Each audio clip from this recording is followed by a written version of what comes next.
오늘 하나님의 말씀은 욥기서 14장 13절에서 22절까지 말씀입니다. 주는 나를 수월에 감추시며 주의 진노를 돌이키실 때까지 나를 숨기시고 나를 위하여 규례를 정하시고 나를 기억하옵소서. 장정이라도 죽으면 어찌 다시 살리이까? 나는 나의 모든 고난의 날 동안을 참으면서 풀려나기를 기다리겠나이다. 주께서는 나를 부르시겠고 나는 대답하겠나이다. 주께서는 주의 손으로 지으신 것을 기다리시겠나이다. 그러하온데 이제 주께서 나의 걸음을 세시오니 나의 죄를 감찰하지 아니하시나이까? 주는 내 허물을 주머니에 봉하시고 내 죄악을 싸매시나이다. 무너지는 산은 반드시 흩어지고 바위는 그 자리에서 옮겨가고 물은 돌을 닳게 하고 넘치는 물은 땅의 티끌을 씻어버리나이다. 이와 같이 주께서는 사람의 희망을 끊으시나이다. 주께서 사람을 영원히 이기셔서 떠나게 하시며 그의 얼굴빛을 변하게 하시고 쫓아보내시오니 그의 아들들이 존귀하게 되어도 그가 알지 못하며 그들이 비천하게 되어도 그가 깨닫지 못하나이다. 다만 그의 살이 아프고 그의 영혼이 애곡할 뿐이니이다. 사람이 보통 너무나 큰 고통 속에 있으면 죽고 싶어 합니다. 죽고 싶어 하죠. 욥도 마찬가지예요. 너무나 큰 고통 속에 있으니까 죽음에 대해서 생각을 합니다. 바로 그 부분 때문에 욥의 친구들이 어떻게 하나님 주신 생명을 그렇게 얘기할 수 있느냐 라는 얘기도 하기도 합니다. 그런데 욥은 이 죽음에 대해서 생각하는 게 그 친구들이 생각하는 죽음과 다르다는 것을 우리는 알 필요가 있습니다. 욥기서 14장은 부활에 대한 얘기를 하는 거예요. 욥은 부활에 대해서 생각을 합니다. 왜냐하면 사람이 너무나도 죽을 것 같이 아프면 당연해요. 내가 죽을지도 모르겠구나. 내가 이러다 죽겠구나 라는 거 생각하는 건 당연하죠. 예. 근데 욥은 내가 이러다 죽겠구나 라는 생각으로 끝나는 것이 아니라 내가 죽으면 그것이 끝이 아니다라는 걸 알고 있었어요. 끝이 아는 것뿐만 아니라 부활이라는 것이 있다라는 것을 욥은 믿었다는 거예요. 이게 욥의 대단한 신앙입니다.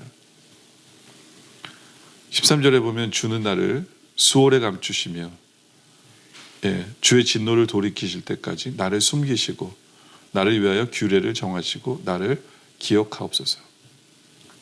수월은 죽음이거든요. 죽은 자가 가는 곳이라고 생각하면 돼요.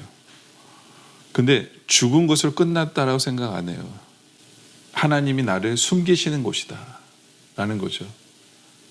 내가 너무너무 힘들고 어려울 때, 괴로울 때 하나님이 나로 쉬게 하는 곳이 바로 그곳이고 나를 숨기시는 곳이 바로 그곳이다 라고 욥은 생각한 거예요. 그러니까 죽음으로 끝난 게 아니에요. 하나님이 나로 거기 가서 좀 숨기시면서 너 욥아 거기 있어. 내가 부를 때까지 거기 있어 라는 곳이라는 거죠. 그러면서 나를 규례를 정하시고 나를 기억하옵소서. 하나님 내가 거기 있는 거 주님 기억해 주세요 라는 얘기예요.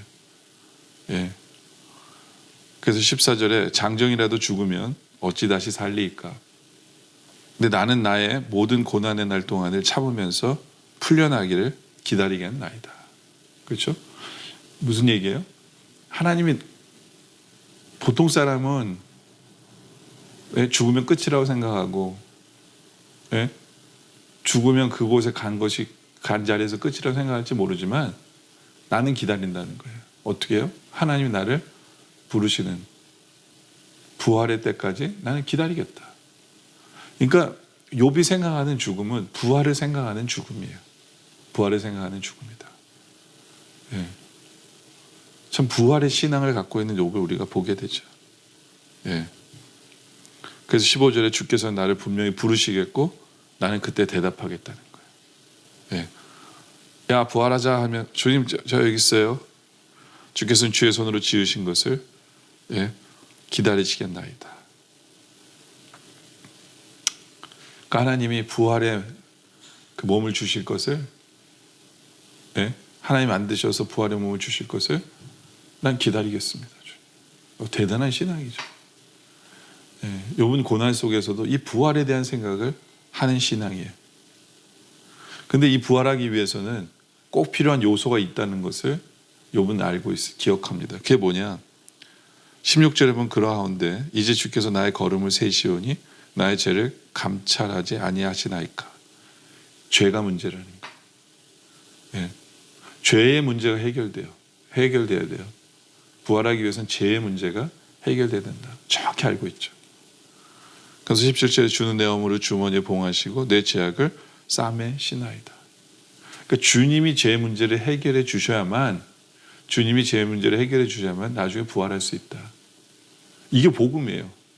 복음이 뭡니까? 하나님께서 인간의 죄를 사해 주시기 위해서 우리가 아무것도 할 수 없으니까 하나님이 해주신 거죠. 하나님이 예수 그리스도를 이 땅에 보내신 거예요. 하나님이 예수 그리스도를 이 땅에 보내심으로 말미암아, 그렇죠? 우리 죄를 허물을 주머니에 봉하시고 죄악을 싸매신 거예요. 없애주신 거예요. 죄를 없애주신 거예요. 예수 그리스도를 보내주셔서 우리 죄를 사해 주심으로 말미암아 이젠 우리는 새로운 피조물이 되고 이젠 죽어도 다시 사는, 죽어도 부활할 수밖에 없는 그런 존재가 바로 우리다 라는 거예요. 욥은 정확하게 복음을 얘기하고 있고 욥은 정확하게 부활을 얘기하고 있는 거죠. 참 대단한 그 신앙이에요. 그렇죠? 하나님과 동행하니까 고난 속에서도 이런 것을 깨닫는 욥의 모습을 보게 되죠. 부활의 신앙. 여러분들 우리가 고난 속에 있습니까? 죽어도 다시 살아나고 그리고 도저히 해결할 수 없는 문제는 역전케 하시는, 그것도 부활의 신앙이거든요. 그런 부활의 신앙을 가지고 다시 힘있게 일어설 수 있는 우리들에게 원합니다. 부활의 신앙. 바로 이것이 우리가 갖고 있길 원해요. 사람만이 부활해요. 그 18절에 보면 무너지는 산은 반드시 흩어지고 바위는 그 자리에서 옮겨가고 다시 개벽하지 않죠. 산이 무너지면 그걸로 끝이에요. 똑같은 산이 세워지진 않죠. 그렇죠? 19절에 보면 물은 돌을 닳게 하고 넘치는 물은 땅의 티끌을 씻어버리나니 다시 돌아오진 않아요. 닳아버린 돌이. 이와 같이 주께서는 사람의 희망을 끊으시나이다. 그렇죠? 자연을 바라보면서 뭔가를, 친구들은 늘 얘기하거든요. 야, 자연을 바라보면서 널 깨달아야 돼. 근데 자연을 바라봤자 거기에는 굳이 부활을 안 나타내는 부분들이 많다는 거죠. 그렇게 본다면 그 사람들은 희망이 없는 거예요. 그걸 통해서 부활을 못 보는 사람들이 있으니까 그 사람들은 희망이 없는 거예요. 그러나 자신은 부활을 믿는다는 거죠. 욥은 자신은 부활을 믿어요. 부활에 대한 확신을 갖고 있어요. 그러다 보니까 21절에 보면 그의 아들들이 존귀하게 되어도 그가 알지 못하며 그들이 비천하게 되어도 그가 깨닫지 못하나이다. 이게 무슨 얘기예요? 부활을 못 믿는 사람들은 자기의 자녀가 존귀하게 됐는데도 불구하고 못 본다는 거예요. 반대로 욥은 지금 무슨 얘기하는 건 줄 아세요? 자기의 자녀들에 대한 얘기를 하고 있는 거예요. 자기는 부활을 믿어요. 부활을 믿으니까 자신의 자녀들이 존귀하게 된 것을 자기는 안다는 거죠. 존귀하게 된다는 게 뭐예요? 자기의 자식들이 천국 가는 걸 간 것을 자기는 안다는 거예요. 그러니까 자기의 자녀들이 천국 간다는 것마저도 알고 있는 욥. 그러니까 이게 위로가 되는 거예요. 그들이 비천하게도 그들은 깨닫지 못해요. 부활을 안 믿는 사람들은 깨달을 수가 없어요. 근데 자기는 깨닫는다는 거예요. 대단한 거 아니에요? 갑자기 자기들의 자녀들이 다 죽었을 때, 자기의 자녀가 다 죽었을 때 하늘이 무너져 내릴 거예요. 그러나 그 고난 속에서 욥은 그걸 보게 되는 거예요. 아, 우리 자녀들 하나님이 존귀하게 하셨어. 다시 부활케 하실 거예요. 근데 그걸 깨닫지 못하면 어떻게 돼요? 22절에 다만 그의 삶이 아프고 그의 영혼이 애곡할 뿐이다. 이 부활을 깨닫지 못하면요, 그냥 슬픔밖에 없는 거예요. 위로가 없어요. 근데 부활을 믿기에 위로가 되고 슬픔을 이길 수 있다라는 얘기를 욥은 하는 거죠. 예. 정말 오늘 이 말씀 보면서 우리 모든 성도들이 부활의 신앙을 갖기를 원합니다. 죽어도 다시 살리시는 죽음이 끝이 아니라는 거죠. 예. 그리고 우리 문제가 정말 해결될 수 없는 그런 문제 속에 인간의 힘으로 도저히 할 수 없는 것, 그것을 역전케 하시는 그 하나님을 믿는 그 부활의 신앙, 바로 부활의 신앙이 있기 때문에 모든 사람들이 슬퍼하고 애곡하고 희망이 없다라고 얘기하는 그 순간에도 우리는 위로받고 소망을 갖고 힘을 얻는, 그렇게 부활의 신앙을 가진 성도답게 사는 우리 모두가 되어지기를 주님의 이름으로 축원합니다. 기도드리겠습니다. 아버지 하나님, 욥의 부활의 신앙을 우리에게 보여주시며 감사합니다. 우리도 부활의 신앙을 가지고 더 이상 슬픔 속에 매여 있지 않게 하여 주시옵소서. 죽음이 끝이 아니고 다시 부활하는 존재인 것을 우리가 깨달아 알아 죽음 앞에서 더 이상 슬퍼하거나 애곡하지 않게 하여 주시옵소서. 또 우리가 해결할 수 없는 그 데드엔드 같은 그 문제 속에서도 역전케 하시는 그 부활의 역사를 일으키시는 하나님을 믿기에 소망을 품고 다시 한 번 더 일어나고 다시 한 번 더 줄을 붙드는 우리들 되게 하여 주시옵소서. 날마다 부활의 신앙으로 사는 우리들 되게 하여 주시옵소서. 오늘 말씀에 감사드립니다.